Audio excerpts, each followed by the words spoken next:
Welcome to the Slop Farm. Enjoy the video. You start by verifying prerequisites. Confirm your username and that your current password truly expired versus being mistyped. Once done, make sure you have administrative or reset rights, because without them you can't change the policy.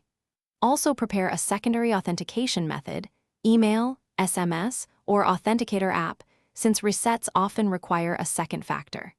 Doing this first prevents interruptions and speeds the process, so gather credentials and access now and move to the reset interface immediately. You now perform the reset through the platform's reset flow or admin portal.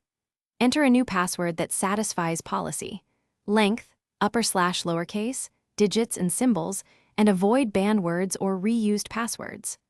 Once the reset is accepted, update saved passwords in your browser or password manager and sign out of other devices to force reauthentication. Because cached credentials can cause repeated failures, clear credential caches and restart the app or device so all services recognize the new. You finish by testing the new password across all apps and network resources to confirm success.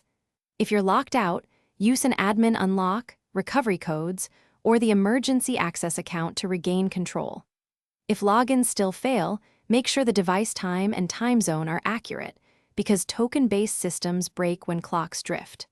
Finally, review password policy and account status in the admin console. Adjusting policy or lifting temporary locks often resolves lingering issues and prevents repeat expirations.